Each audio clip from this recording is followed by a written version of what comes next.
Okay. Hi, everyone. Welcome, class of 2024, to the Office of Student Engagement's Virtual Activities Fair. While it's not possible for us to welcome you on campus, we still wanted to give you a little insight into student life at Stanford. So I know some of y'all have been in the previous sessions, but for those that are here for the first time, I'll give a little context. The Office of Student Engagement is a hub for student involvement on campus, where we support around 600 student organizations in a wide variety of categories. In this session, we're going to focus on the ethnic, cultural, and international identity-based orgs. And you can sign up for the upcoming sessions and view recordings of the previous ones at admit.stanford.edu. My name is Stephanie. I use she, her pronouns, and I graduated from Stanford last spring, class of 2019. I currently work at the Office of Student Engagement, and I'll be hosting the session for today. Our format is going to include two parts. First is a panel with student leaders to speak generally about orgs that fall under this category. We have a few questions set, and then we'll open up the Q&A. And we have 5 panelists here today, and while they cover a lot of different organizations, we might not be able to answer some of your specific questions about different identities not represented here. So following the panel, we're going to open breakout rooms to meet individual orgs that you might be interested in. So when we start the Q&A, we'll send out a link that you'll be able to read the descriptions and find the links for those organizations that are participating. You can visit as many as you want. Unfortunately, not all were able to participate at this time. So you can also see a full list of active student organizations there. So we'll get started. Our panelists will introduce themselves now. We'll start with John. Yes. Hello, everyone. My name is John Okilu. He, him, or they, them pronouns.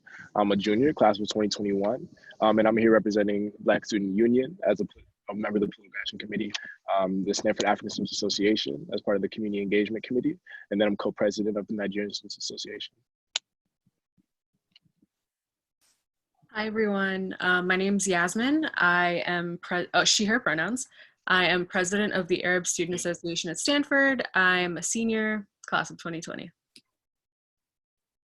Hi, everyone. I'm Cami. I use she, her pronouns. I am a junior, 2021, and I'm here representing the Jewish Student Association as the vice president, and I am the co-president of the Stanford Israel Association. Hi y'all, my name is Tenzin. She or any pronouns are good. I'm a senior and I'm here representing the Asian American Students Association and also the Tibetan Student Union. Hi everyone, my name is Omar. I use he, him pronouns. I'm a junior here and I'm here representing the first generation and or low income partnership, Comunidad for Health Equity, and La Familia de Stanford. Thank you all for taking the time to be here today. So we'll start with our questions now. Our first question is, how would you describe the community that's formed within this category of student organizations, and if applicable, like across multiple communities on campus? Yeah, so I'll answer this one. I'll speak from my personal experience. Communities within this category are really grounding. I think to be able to center ourselves within our own conversations, our own like food, music, culture, it's a very kind of grounding feeling to have on campus, and I love that it's available. Secondly, I say these communities are very familial. In my experience, like we look out for each other. We really do our best to try to like be there for each other in friendship, and in there's so much love within these communities.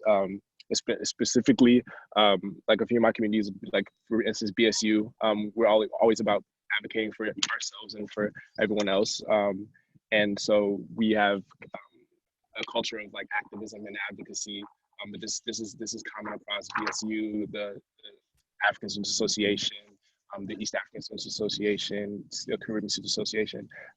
All of these, we have a Black caucus where we come together as Black student orgs and try to make sure we can support each other the best way possible, which I think is so dope and amazing. And I think some good things have come out of that so far, and we're looking to continue to do that, I guguess, throughout the remaining part of the year and then into next year, which is something that I really appreciate, is the camaraderie between. And then I finally say that like all are welcome within a lot of these spaces. They do center the identities that are represented, specifically like if it's coming from a particular nationality or region, we center those voices and center those narratives, but it's not like most of our events and things like that aren't exclusive. which I think is really cool because I've gotten to learn so many things about other of these wonderful communities that are represented here, just by going to events and being there, showing face, and showing out in support for whatever causes, service events, and things of that nature that are put on. So that's what I'd say. I'd say those kind of aspects of these type of community orgs are really, really, really special to me, and I appreciate that kind of energy on campus.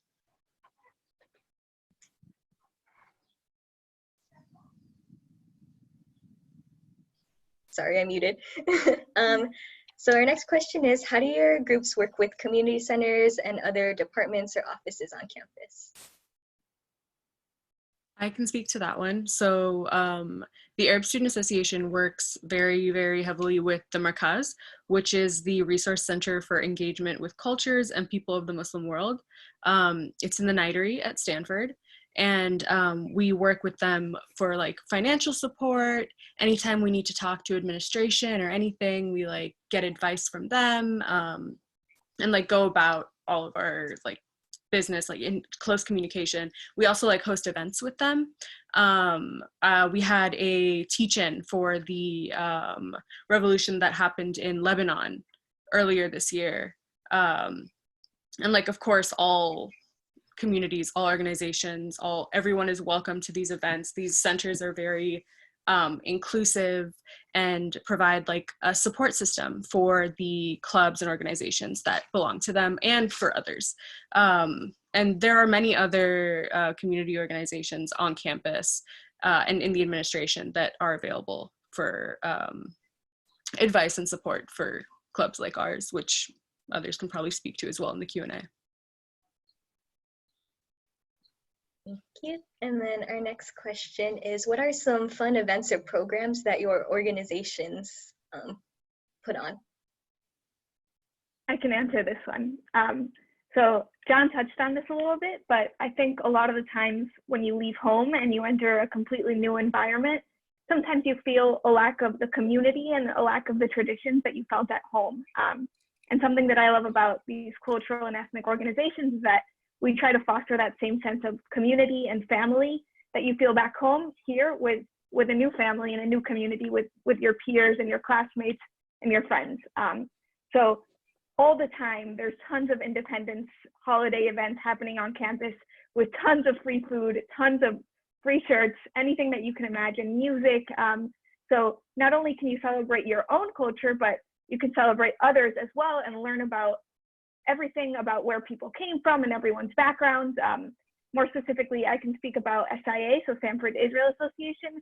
Every year we throw a huge party for Yom Ha'atzmaut, Israeli Independence Day, in the middle of Light Plaza, giving out free falafel, free hummus, free shirts, and it's just music blasting, everyone having a good time and celebrating a little piece of home. For the Jewish Student Association, we also love to throw events with other cultures so that we can do a little bit of a combination and intermingle and learn about each other. For example, every year we throw a festival of lights where we do a co-Hanukkah and co-Diwali with the South Asian Student Association and basically get to learn a little bit about each other's eating delicious food and basically having a good time. Thank you, Cami. A couple of y'all touched on this as well, but our next question is, how do organizations collaborate with each other? Yeah, I can answer this one. As Cami just said, like a few of our VSOs and clubs do events together. For example, in the years past, the Asian American Student Association has done events with SAIO and the Native community in terms of like documentary screenings or like, with Latina groups regarding like how DACA status affects our communities. And I think like another more structured like space for that is the Students of Color Coalition, which I'm also a part of. And through that, our groups like kind of come together, do programming that supports our communities and also builds like strong friendship and coalition. Thank you, Tenzin. And then our last question for this part, and then we'll open up the Q&A, is how do your organizations advocate issues or concerns that affect your communities on campus and beyond? Yeah, so I'll speak to that one. So on behalf of the First Gen Low Income Partnership, which is FLIP for short, we are a group that is student ran of all 5 students who make programming for community building or We also have like our advocacy committee who works like mostly with the advocacy component. We also have a keynote committee in which we have like bigger events where we invite like the whole campus, not just exclusively like fly folks. But within like Flip, we're always like engaging with like admin and like advocating for like our needs. Like for example, um, when we were all like kind of like told to like leave campus, Flip were and like other like organizations that are like fly centered were also um, advocating a lot for like giving us like money to support ourselves or even giving us like the option to like stay on campus and like urging like upper admin to like give us like a fly guide or like allowing us to like to create one because like you know like when these times happen we have to also like advocate like for ourselves and our needs. And additionally like Flip, we do like a lot of like programming here. Like for example, we usually have FIP week, which is Flip Your Perspective week, which is a week of like just events hosted by Flips alongside like other partners and other like student organizations who might do like teach-ins. Like for example, one of the topics was class and queerness. Another one's like cross like class dating or different like topics. There could be like lectures from like outside folks coming in.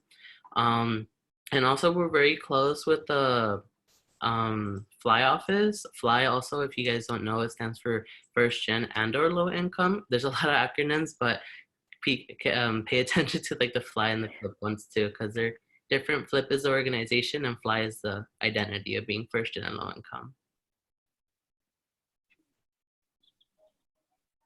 Thank you, Omar. So now if you haven't found this already, there's like a little Q&A box that should pop up on your screen. If you have any questions, you can feel free to type them there and we'll start taking a few. So one that has already come in is, do clubs have activities that overlap with activities from ethnic themed dorms? And it looks like John wants to answer. Yeah, I would appreciate if you all can chime in as well for other ethnic themed dorms. But I know from my experience, I lived in Ujima, which is the African diasporic themed dorm, my freshman year, and have been a part of that community kind of peripherally till this point. And what from my experience, Ujima has a lounge called Drake Lounge, and that's a spot where any kind of like black center organization can host events. And Ujima always partners with these organizations, and you'll see the same people around in events for the Nigerian Student Association, for example, for the Bachelor's Union, and for Ujima dorm events themselves. It can kind of feel it's not a community center; it is a dorm. But like from my experience, they've been able to toe that line really nicely and find a balance between how they can welcome more people into the community who are not living in the dorm specifically.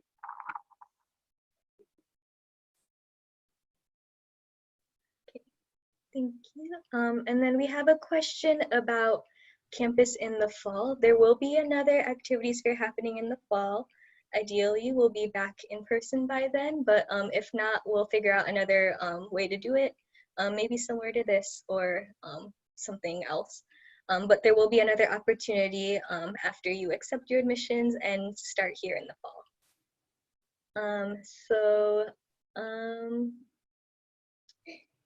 Let's see. And then someone asked about the Google Doc link. There's a bit.ly posted in the chat. I'm not sure if you can see it, but I'll say it's bit.ly/identity20. So IDENTITY 20. So if you follow that, you'll see descriptions and links to separate Zoom links for the clubs that were able to sign up to participate today. Let's see, this one's a little off topic, but kind of related still. Can you talk a little bit more about like what the ethnic themed dorms are and like what the community looks like in there? I can speak on one of them. So I lived in Casa Zapata, which is the Latinx themed dorm for my freshman and sophomore year. And basically like the demographics is like 50% identify with that ethnicity, while the other 50 like don't. They're just part of like the draw. The draws, which is like you rank your preferences to where living, and then like some algorithm does it and just like kind of like put you in like randomly. Don't know how it really works, but that's how it kind of is. But yeah, so there's a lot of like program that really goes with like for example the staff. There are like usually 4 RAs. There are 3 ETHs, which are ethnic theme associates, and Oh yeah, that's the general structure. But the ethnic theme associates and the RAs are usually like responsible for like the programming that happens in the dorm. So there's also like pre-assignees. So like you apply like if you want to as a frosh and you really want to be in a house, that one of the ethnic theme dorm houses, you apply as a pre-assignee, and then if you get in, then you get in and you're secured that house. But the main role like those is to promote like the culture and like the programming that happens within the theme dorms. Like for example, I was a pre-assignee my sophomore year in Casa Zapata, and I had to do like a program, like a presentation, like something related to like the dorm, or it could have been like anything else like my topic. But for example, I did the topic of like undocumented Latinx immigrants and like healthcare, and like others range from like queer like Latinx identities or being Afro Latinx, and like the list goes on. But you can contribute like in that way, and I feel like a lot of the time like in ethnic theme dorms, there's like a big sense of like family there. At least like in my experience, I was like very much welcome, and I'm always like still active in the community within that. And then also this year didn't get to live there, but I was still very active, so I found myself always being very engaged in that house as well. Okay, thank you, Omar. We're gonna shift back a little bit towards the clubs, and then it looks like Cami wanted to answer, how do clubs help people who haven't been exposed to their culture learn a bit more about their heritage? Sure. So basically, there's tons of events happening at all times, which is amazing because you can choose where to go and who to hang out with and all of these things in your free time. And clubs are constantly, like I mentioned, whether it be like Independence Day activities or stuff like that, clubs are constantly bringing in speakers, right? Or throwing certain events where they can share a little bit about themselves with others, whether that be a speaker, right? Whether that be a panel, whether that be just an event with food where everyone can talk and meet each other. And apart from that, it's a lot more organic than just sometimes having someone teach it to you. And I think you'll notice this outside of these cultural organizations, just in your dorm, right? The people who live near you, the people that you talk to in the dining halls. And that's gonna be the best way for you guys to learn about other people's backgrounds, where other people came from, and what other people care about. Thanks, Cami. And then another question came in. How often do organizations meet, and what are some activities y'all do during meetings? We meet, I mean, most of the time once a week, sometimes more, sometimes less, depending on if there's a midterm or depending if like we're planning a big event, we'll meet more potentially. Some specific activities, well, meetings for us are for like getting the community together really. When we have a meeting, we invite like anyone who wants to join, we plan events, we have food, we always have food. We just talk about our day, talk about like the news and what's relevant to us like culturally at the time.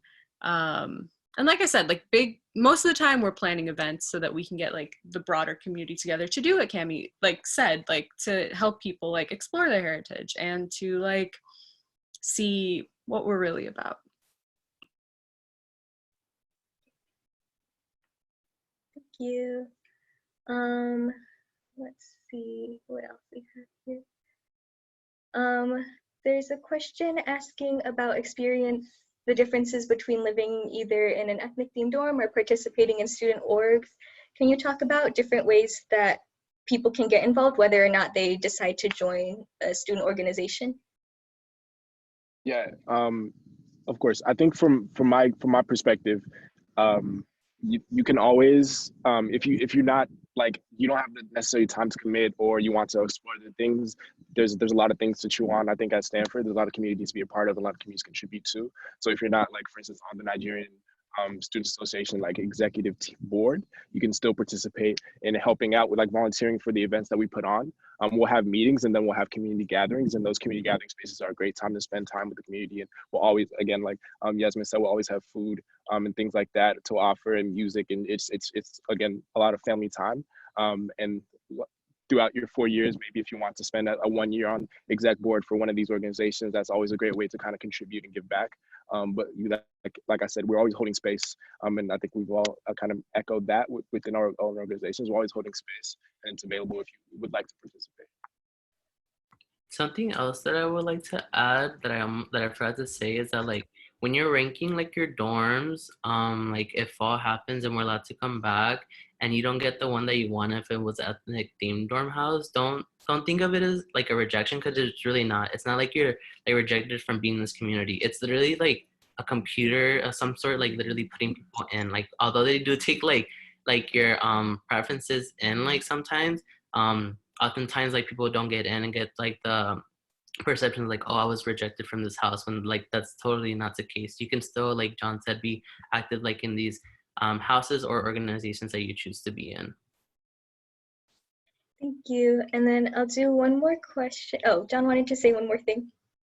Just really quickly, I think because this is not a conversation about ethnic themed dorms, just know that like living in an ethnic themed dorm is different from like a community organization, and that like you're living in the dorm, you're not necessarily like organizing events and things like that, but it's about kind of how you want to come home at the end of the day, and like if there's small dorm events that are exclusive, like those are the people you be spending time with a lot, and so I think for me it was helpful for my transition, but it's not necessarily like the say out and all be all. So again, like what Omar said, being a part of these communities, there's so much more to it than that experience. And so wherever you end up, there's only 100 spots in at least Ujima.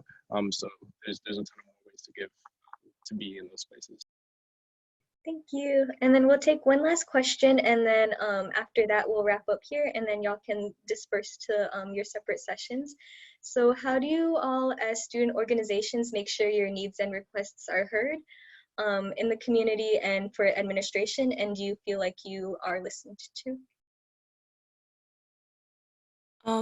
I can speak a little bit on that. I think, to be honest, like Stanford administration like tries their best, if that makes sense. I think compared to a lot of other like sister like comparable institutions, like they do at least attempt to try and listen to the students and like incorporate that into like policy, but I will say like more can definitely be done. One nice thing is like, so for example, Susie Brubaker-Cole, one of the vice provosts, she has like open office hours, and I literally was in a Zoom call with her right before this and like talking about some things Asian American students face on campus right now in the midst of like COVID and all this. So they are like willing to listen, but I do say like more can be done. Yeah.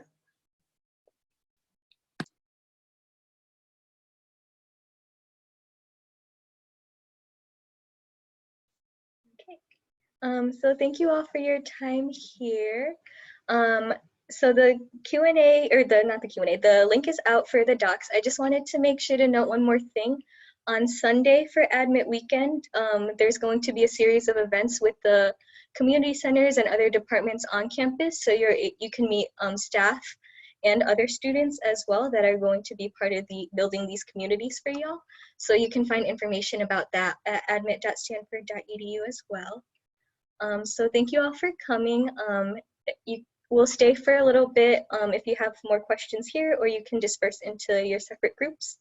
And panelists, y'all can go if you have separate rooms as well, or stick around a bit. So thank you again. Thank you. I'm gonna go to my breakout room. Me too. Thank you.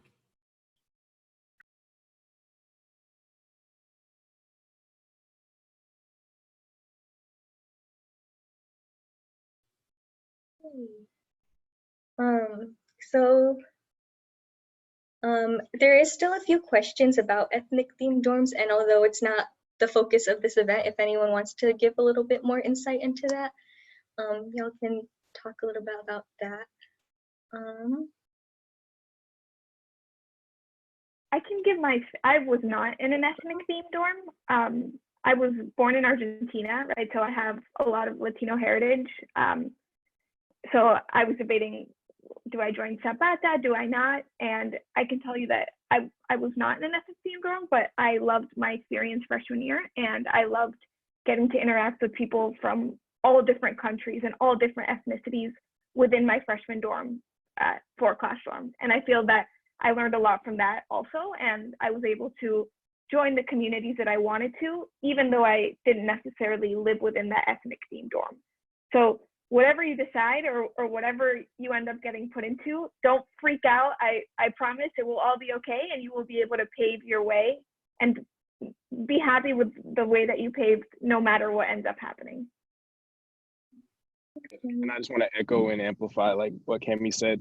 I lived in I lived in Ujima, which is the African diaspora thing during my freshman year, and then I'll be staffing again next year. So something that it's something that is a type of community that I really appreciate on campus. And but it's not, like I said, the total experience of what it means to be, for instance, Black on campus. And I think there are only 100 spots a year, and there's 50 freshman spots. And so something that is good about that experience is that you do get to learn from so many different perspectives. And like I said, there's Nigerian students, there's Caribbean students, there's Native African students, and there's Black American students, and we're all together in one space and we're learning about each other. And then there's like the learning component attributed to living at the theme house. We do theme presentations every Thursday. It's a time to sit down in the lounge with food, and somebody will present from the community about a specific topic, and we'll have these beautiful, engaging conversations. And so I think it's a nice change of pace. And if it's something that could help your transition, it's something to consider. But again, nothing's like totally guaranteed. So if you don't get to your freshman year, don't worry about it. There's a ton of ways to stay involved, and there's other opportunities to live there again throughout the rest of your Stanford undergrad career. Oh, the link for the Zoom is not valid. I'll look into the link. If you have any questions for Tenzin while we're here, you can do that here as well. But I'll double check the link. Yeah, my co-chair also just messaged me saying it's not working, so we're pressed. No. Yeah, feel free to ask me questions. The ACUBC, the Asian American Asian American Activity Center. I worked there for 4 years. I should know the name, but Right now, is having a community welcome this weekend. I believe it's Saturday at noon, so feel free to drop in that Zoom. And also some of the smaller student organizations are having like smaller community focused ones tomorrow or on Friday as well. So those are 2 more opportunities to learn more about the Asian American community at Stanford. I'm gonna head out as well to my separate subgroup. Bye everyone. Bye, thank you so much.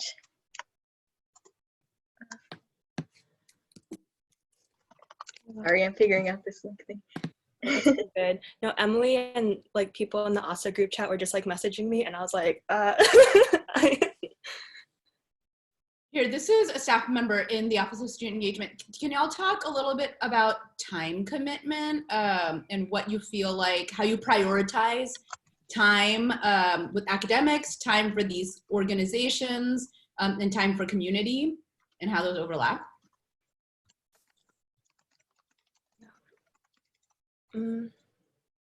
I think like a lot of people at Stanford are honestly overcommitted and could do better with like scheduling and like all that stuff. But I feel like it's important to like, I don't know, I use Google Calendar for everything, and just like important to like chunk out time for myself. But also I feel like at least like the Asian American community and like the friends and like community that I've built through that, like also like when I'm spending time with them, it doesn't feel like it's like a job or a meeting or a chore. So I feel like building those connections doesn't feel like, oh, I'm doing work for a student group. It's like I'm doing this for myself, and I'm like feeling happy and in community with people. Yeah, I don't know if that makes sense. Yeah, I totally agree. It's that sense that you're getting together and you're seeing your friends. It's just a structured time, and you have something to do. There can be that pressure on campus to take on a lot, or to feel like you have to be doing something at all times. And I would kind of push back against that. I think over your 4 years, there's so many experiences to be had, so many things to learn and grow from, that kind of balancing your life out and taking time for yourself is a great way to kind of take in the most that you can, both from your academics, both from your extracurriculars, both from community events and things of that nature. And so, yeah, that's kind of how I perceive it.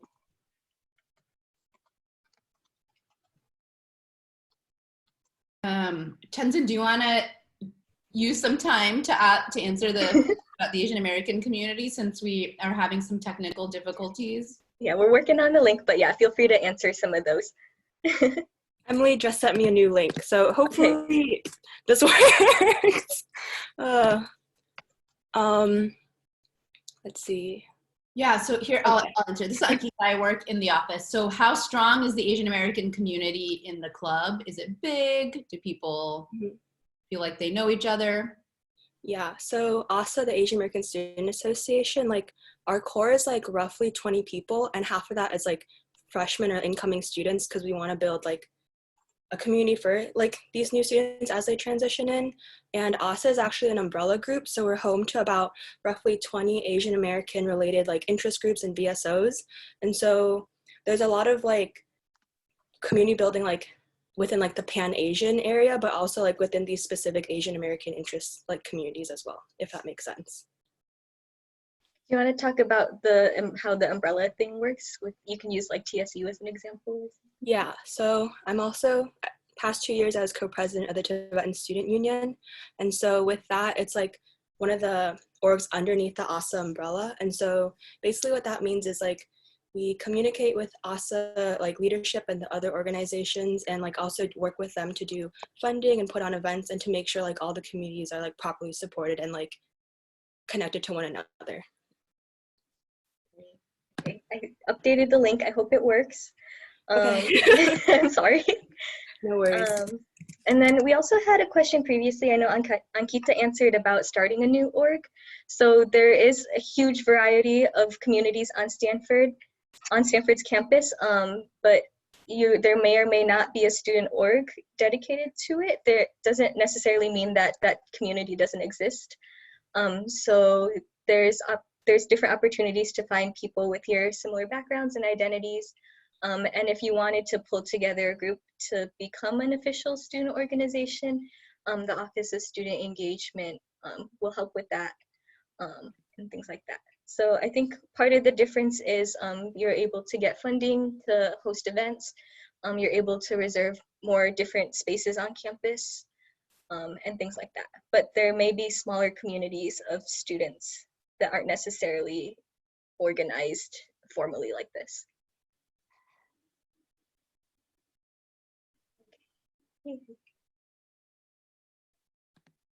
So there's still a few people in here. I don't know if y'all had more questions.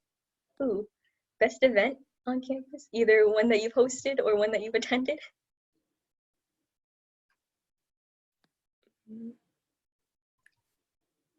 Well, maybe I'm biased, but also puts on this conference called Listen to the Silence. It's like an Asian American issues conference that's normally at the beginning of, I think around like February, January is normally when it's held. And we have like, I think 300 to 400 attendees every year. And it's a bunch of workshops and also like performances put on by like student groups and also like outside community members and speakers. Yeah. And we have like various keynote speakers from the Bay Area or even outside of California that come in, and like a musical artist concert at the end. And if I were to say one, I think it's just fresh on my mind, but the Nigerian Student Association spent this year working on the Niger Cultural Show, which went up like a few weeks back, right before all this, the coronavirus hit and COVID-19 hit. And it felt really special. We invited the Berkeley Nigerian Student Association to come over, and they had their dance team perform. And we had a guest comedian come in that we flew out. And then we also had a designer who got students kind of dressed up in a lot of his outfits, and like there was a whole fashion show. And so I think that event's really special because it brings the community together, not just Nigerian students but everybody. And then there's Nigerian food, a night of just displaying and kind of like representing our culture in a beautiful way. And then and yeah, there's like a little dance off at the end. It was a beautiful event.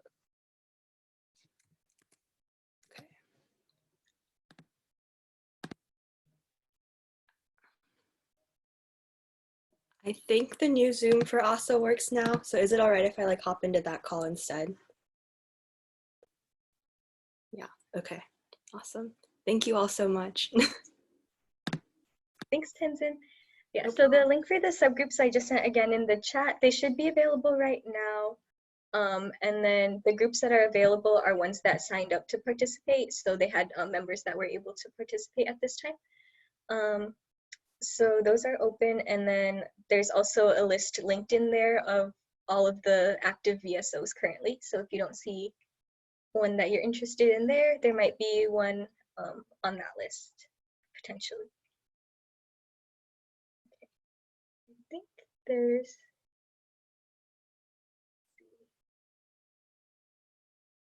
okay. All right, so I think everyone went to the breakout room, so I'm gonna end the session now. Thank you all for coming and for the panelists for participating.